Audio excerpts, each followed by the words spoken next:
This house has an HOA? I stuttered.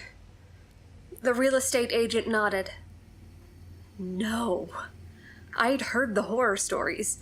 Fines for walking your dog, fines for the wrong color curtains, fines for obscenely shaped stains in your driveway.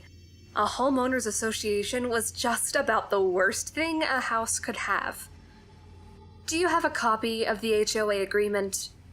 The real estate agent avoided eye contact. How do you like the house? She asked, trying to change the subject. I'd like to read the HOA agreement, please. After rooting through some drawers, she pulled out a thick stack of papers. Here you go. With a heavy heart, I began to read. Pelican Peak Homeowners Association Rules. 1. Your garage must be kept closed at all times unless you are currently entering or exiting the house. 2. The community has a strict curfew of 10 p.m., You cannot make any noise between 10 p.m. and 6 a.m., and you must also keep all the curtains closed during this time. 3. Food scraps cannot be mixed with regular trash. We have a compost bin. Discard food scraps in the red plastic bin provided to you and leave it on the curb on evenings shortly before curfew. We will pick it up and bring it to the compost bin. Do not attempt to bring it to the compost bin yourself. 4. You must always wear neutral-colored clothing when exiting or entering your home, and when walking around the development. That's where I raised an eyebrow. What? Neutral-colored clothing? I looked down at my outfit. Aqua blue jeans and a hot pink fluttery top. What is this, some kind of dystopian nightmare, making us conform to all look the same in these cookie-cutter townhouses? So I won't be allowed to wear this outfit? I asked the real estate agent. She hemmed and hawed. Well, probably not, but you can just get one of those long duster cardigans or a jacket in a neutral color and wear it when you go out. It's not a super strict rule. You can have some color showing, not a super strict rule, I repeated, pointedly nodding in her direction. I see. I continued to read. 5. Never knock on a neighbor's door unannounced. Similarly, never answer the door if you aren't expecting anyone.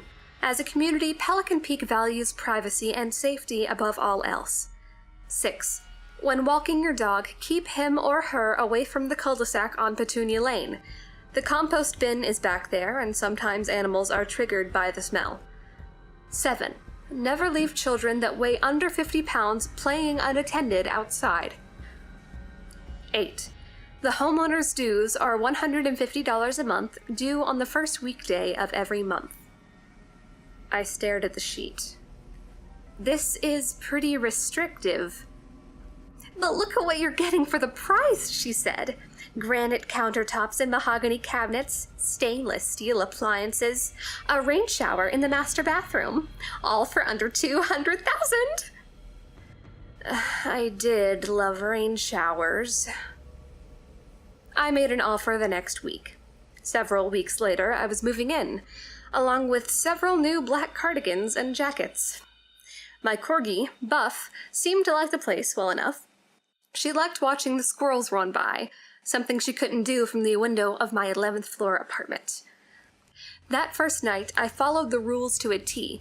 At 9:47 p.m., I put my food scraps out. Chicken bones, kale stems, and an apple core. At 9:58 p.m., I locked all the doors, drew the curtains, turned down the radio, and settled into bed.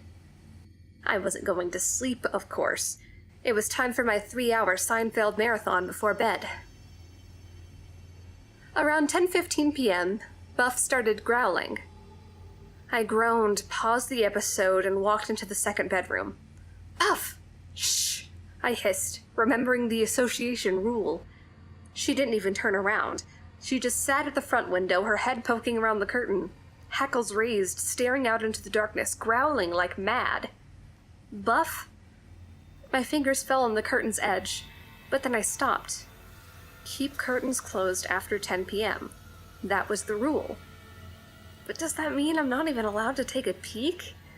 And what if it's some crazy guy sitting on my porch or something? Or a rabid squirrel? I pulled back the curtain. At first, I just saw darkness. Amorphous blobs of townhouses stuck to each other, speckled with blocks of hazy golden light. Everyone had their curtains drawn.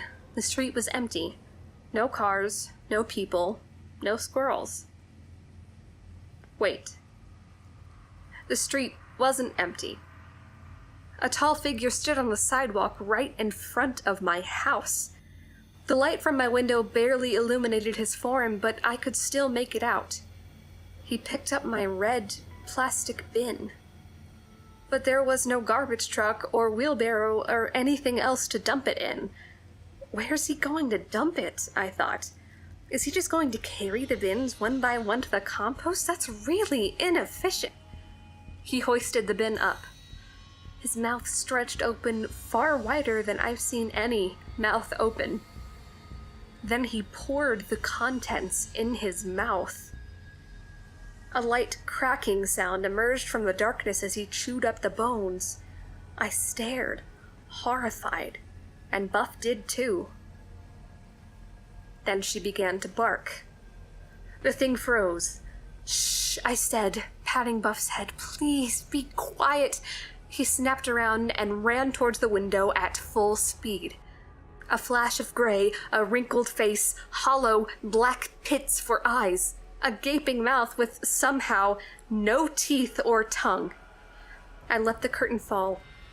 I backed away, hugging Buff, my heart pounding in my chest.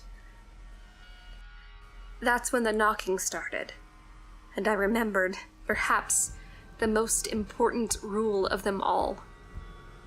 Never answer the door if you aren't expecting anyone.